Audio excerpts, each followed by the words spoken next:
You need not have to have faith in any religion just to be near to God, but you need to believe in the goodness of God. That is actually called as the true religion. Time comes with a great broom, sweeping all refuse away. Somebody is getting arrested, that handcuffs what are put to their hands.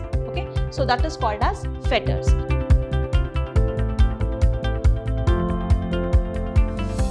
Hello everyone, I am Dr. Shalini, Professor of English, Vidhyaashram First Grade College, the Temple of Excellence, MYSURU. Today we are here to discuss about one of the poems prescribed by University of Mysore for first sem BCom. So, False Religion is written by Rabindranath Tagore. We'll just have a peep into what we are going to learn in today's session. So, we are going to understand about the poet. We are going to understand the summary, the text we are going to summarize, and also the theme we are going to understand in today's session. So, let us begin our session by understanding about the poet. So, this is Rabindranath Tagore. I need not have to say too much about who is the poet because you already know a lot about him. Okay, so he is the author of our national anthem. He was actually the greatest poet born in Calcutta, West Bengal. Okay, so now it is renamed as Kolkata. Okay, so he was born in Kolkata. He was not only a poet but also a freedom fighter. He was a freedom fighter, he was a philosopher, educator, whatnot. He was everything. Okay. So he was also a Nobel laureate, means the person who has won the Nobel Award, and he was well received by the British. He was very much respected by the British. Okay, he was very much respected for his knowledge what he had. Okay, so that is why he was well received by the British.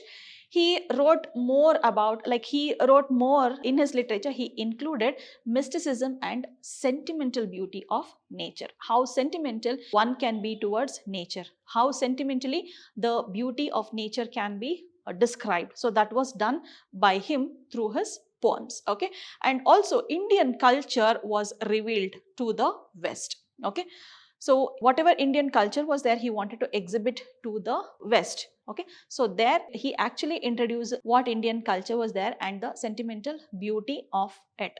Okay, so that and all he described in his poems. Okay, so he actually composed the national anthems of India as well as Bangladesh. So both of the national anthems used by India as well as Bangladesh, they are actually composed by Mr. Rabindranath Tagore. Okay, so let us now get into one of the poems, a complex poems you can say, very philosophical to the core. So he has described in this poem. Okay, so let us get into the poem now. So this poem is actually about religion. What is called as the real religion?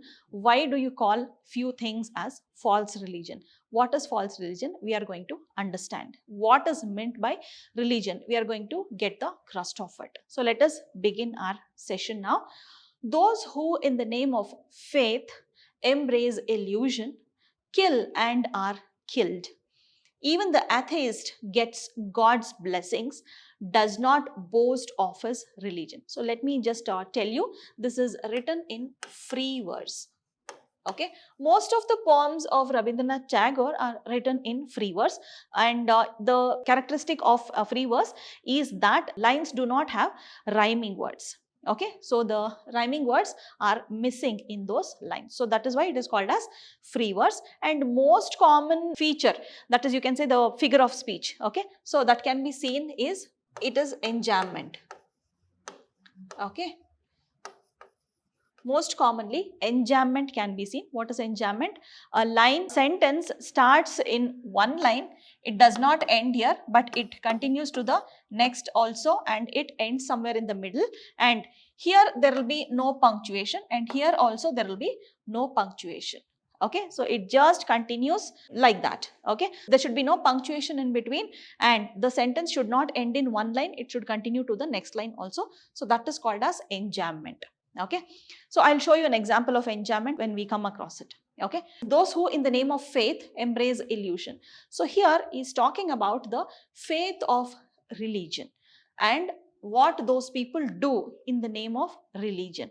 Okay, kill and are killed. So here he is talking about how they believe in religion. Okay, he says that the actual meaning of religion is not to kill somebody. Okay, in order to, like, you feel that some religion is like, you believe in some religion and they do not permit that, like that religion does not permit in performing some activity. Okay, so that time you feel that it is against the religion and you kill them. Okay, or maybe when I perform some activity and I have faith in some religion and those who have faith kill me. Okay, so can kill or can be killed, anything might happen. Okay, so that is the faith they have in their religion. But this faith is not the actual faith, it is actually an illusion, is what Tagore says. Okay, so that is because any religion for that matter does not permit all such activities. What is a religion then? Even the atheist. Atheist is a person who does not believe in God. Okay, who has no belief in God. Okay, so he is called as atheist.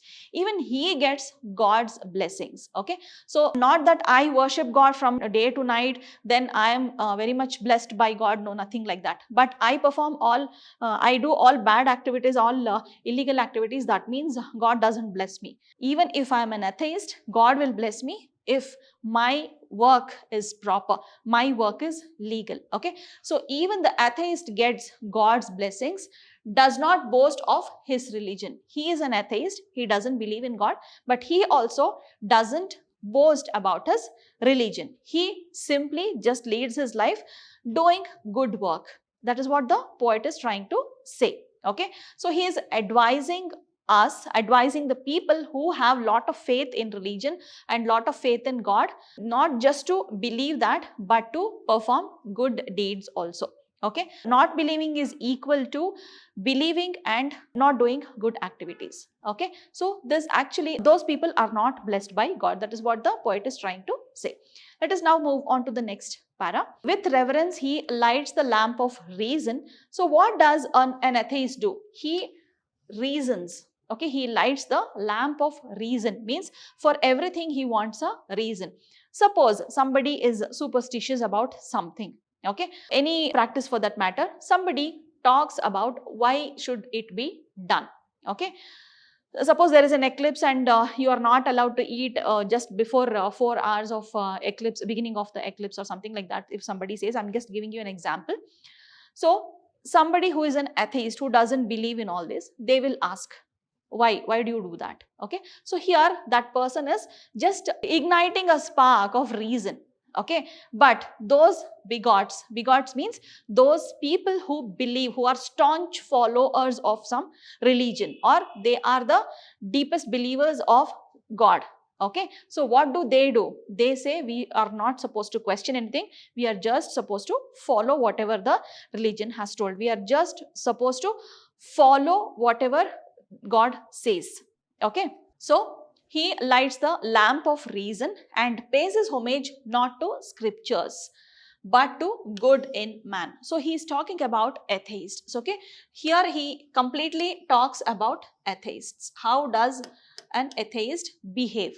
He doesn't believe in God, he doesn't worship God, he like whatever scriptures are there, he doesn't believe in them, he doesn't worship those, but he bows his head to the good in the man. Okay, so whatever kindness, whatever goodness of man is there, in all those places he actually bows his head, he respects man, the goodness in man, the kindness in man a lot. Okay, so you need not have to have faith in any religion just to be near to God, but you need to believe in the goodness of God. That is actually called as the true religion.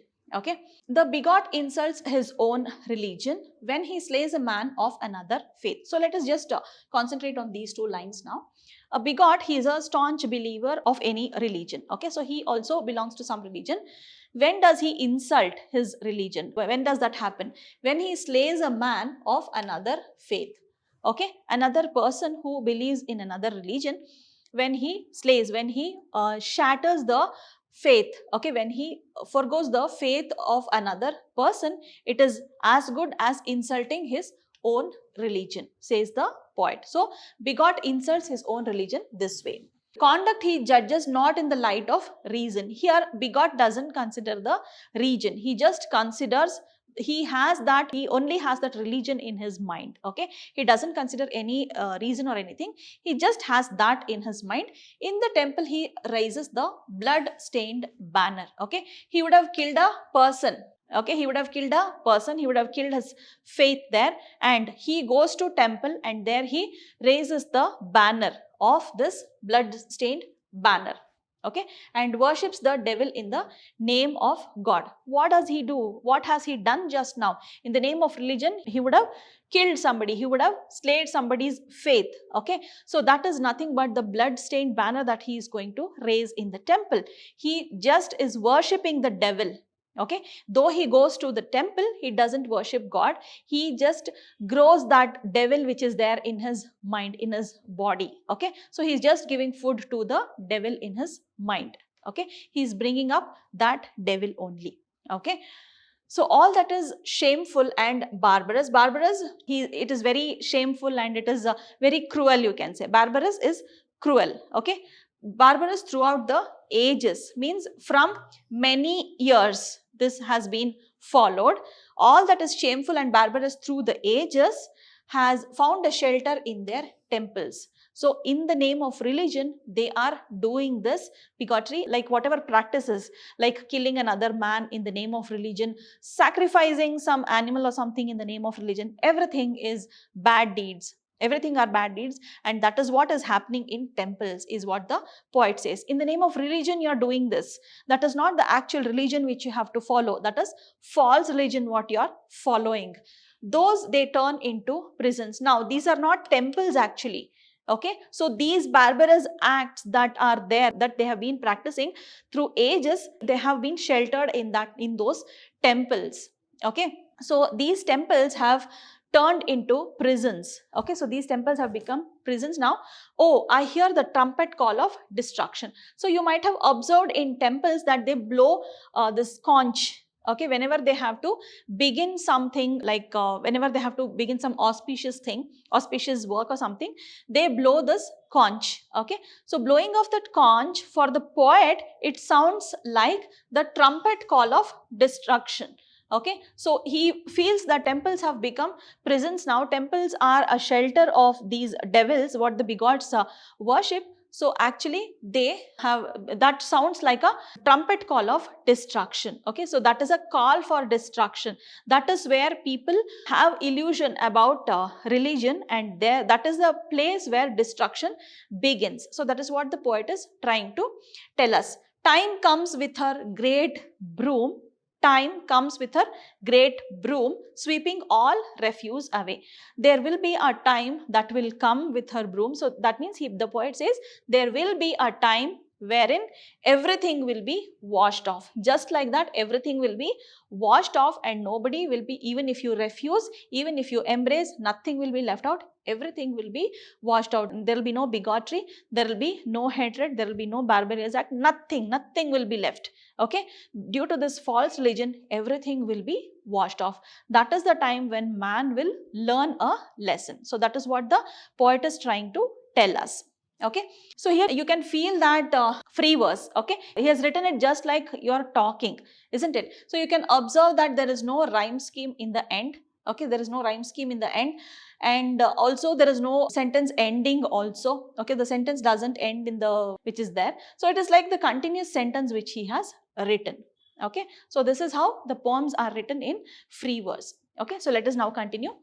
That which should make man free, they turn into fetters. Okay, so he's talking about religion, he's talking about the faith. Okay, fetters means that handcuff what the prisoners are put. Okay, when somebody is getting arrested, that handcuffs what are put to their hands. Okay, so that is called as fetters. So that which should make man free, because of this religion, man should actually become free, but that has turned into fetters. That which should unite, through religion we have to be united, but they turn into sword, but that is being used for some other reason, to kill others. Okay, that which should bring love from the fountain of the eternal, they turn into prison. So whatever was supposed to be treated very freely is being treated like a prison.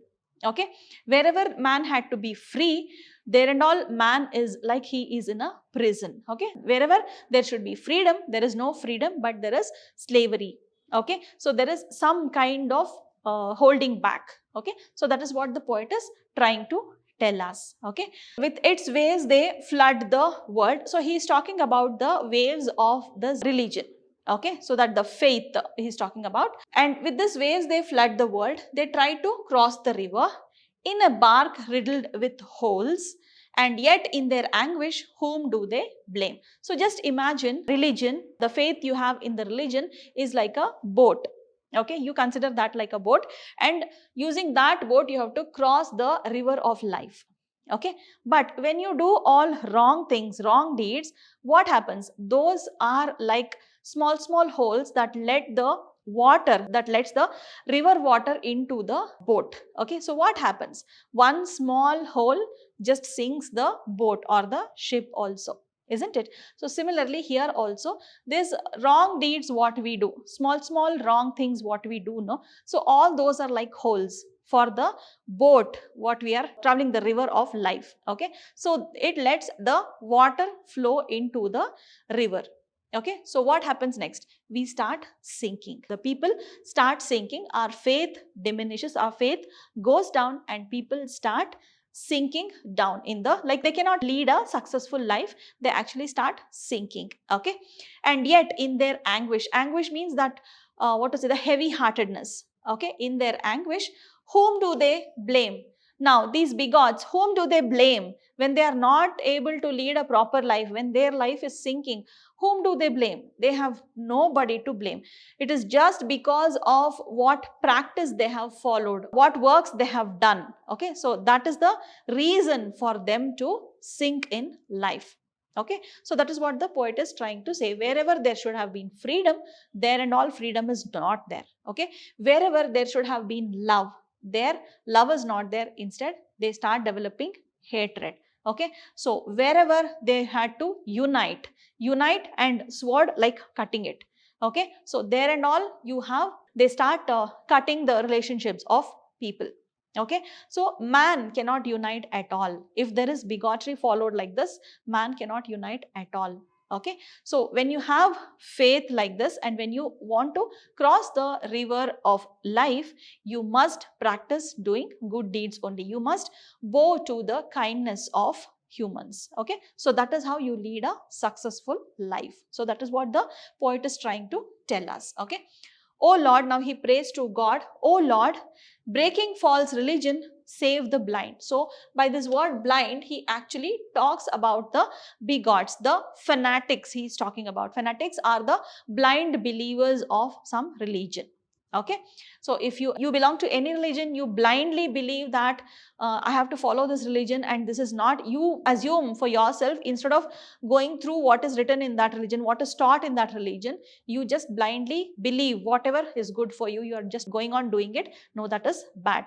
First, what you should do, there is nothing called as religion. That is just a, what to say, an imaginary thing what we have done it for ourselves. Okay, first we must follow the mankind. First we must respect mankind. Okay, so we have to respect human beings. Okay, so that is what we have to do. That is what the poet is trying to say. So save the blind. So blind here means the fanatics, the believers or the blind believers of religion. Or break the altar that is drowned in blood. Okay, so the altar means the sacred liquid. Okay, so that is drowned in blood, that is sunk under in the blood, means killing that happens in the name of religion. Okay, so under that there is something pure. Okay, there is something pure. Let your thunder strike. He expects God to come like a thunder. Let your thunder strike into the prison of false religion. So this prison of false religion should be broken by the thunder strikes. Okay, so this should be, prison should break. The prison of false religion should break. That is what the poet is praying to God. And bring to this unhappy land the light of knowledge. Actually, Tagore respected knowledge a lot. Okay, he felt that illusions what people have in their mind. Okay, so that is why he talks about religion. So light of knowledge will just keep away all this bigotry, fanaticism and all. So the light of knowledge has to come. With the thunder strike, there should be a break and the light of knowledge has to enter into humans' minds. Okay, so that is how they actually become enlightened. They actually open up towards the real religion, what is there. Okay, that's what the poet is praying to God. Okay. So what is the theme of this poem? Okay, so I have not written it down here. Let us just discuss over here. The theme of the poem is actually about the what is the real religion. Okay, he talks about bigotry.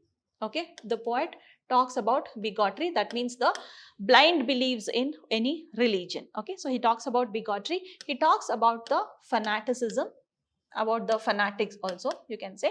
Okay, fanatics. And he talks about the real religion. So what is the real religion that we have understood? It is actually nothing but the kindness in human. Okay, the kindness in humans, or you can also say that this is nothing but the humanity that also has to be respected. Okay, so how does all these happen? How does a person get into real religion? Just with the proper knowledge. Okay, so he is praying to God. By looking at this poem, you might feel that Tagore did not believe in God, but no, it is not like that. He believed in God, but he believes it like a superpower. Okay, he believes that God is a superpower, and he prays to God that everybody has to have that knowledge and get rid of the blind belief, get rid of the superstitions that are there in any religion. Okay, so that is what the poet is trying to tell. Okay, so this was the theme of the poem. Okay, hope this was a very interesting session. We have understood a lot about this the false religion. Just go through the poem once again so that your understanding will be better. As we have just discussed, it is written in free verse and does not have a rhyme scheme in it. Okay, so let us meet again with another interesting topic very shortly. Till then, take care, keep learning. See you soon. Bye bye.